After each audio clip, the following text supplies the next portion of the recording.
we're going to talk about is what's called a filter. Now, a filter is basically a really dramatic EQ. The concept is really simple. The concept is that as we adjust a filter, you start to shape the sound and cut out frequencies based upon the settings you use.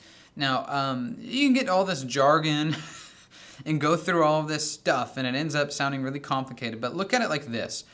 The name of the filter actually helps you understand what it is. So when we talk about a low-pass filter, it's letting the low pass through, right? It's really obvious. Nothing here is super complicated. So a low-pass filter cuts out all the high end. It lets the low pass through, and you get to tell it where and how it does that. You get to tell it in which shape it does it and how exactly it's going to pull that off. There's a high-pass filter. A high-pass filter lets the high pass through. That's right.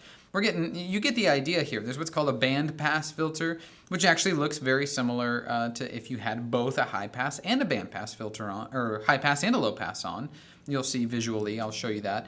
But what it does is let just one bandwidth of frequency through. You tell it the frequency, and you tell it where, and it cuts out the low and the high around it. And so it can do a certain type of sound.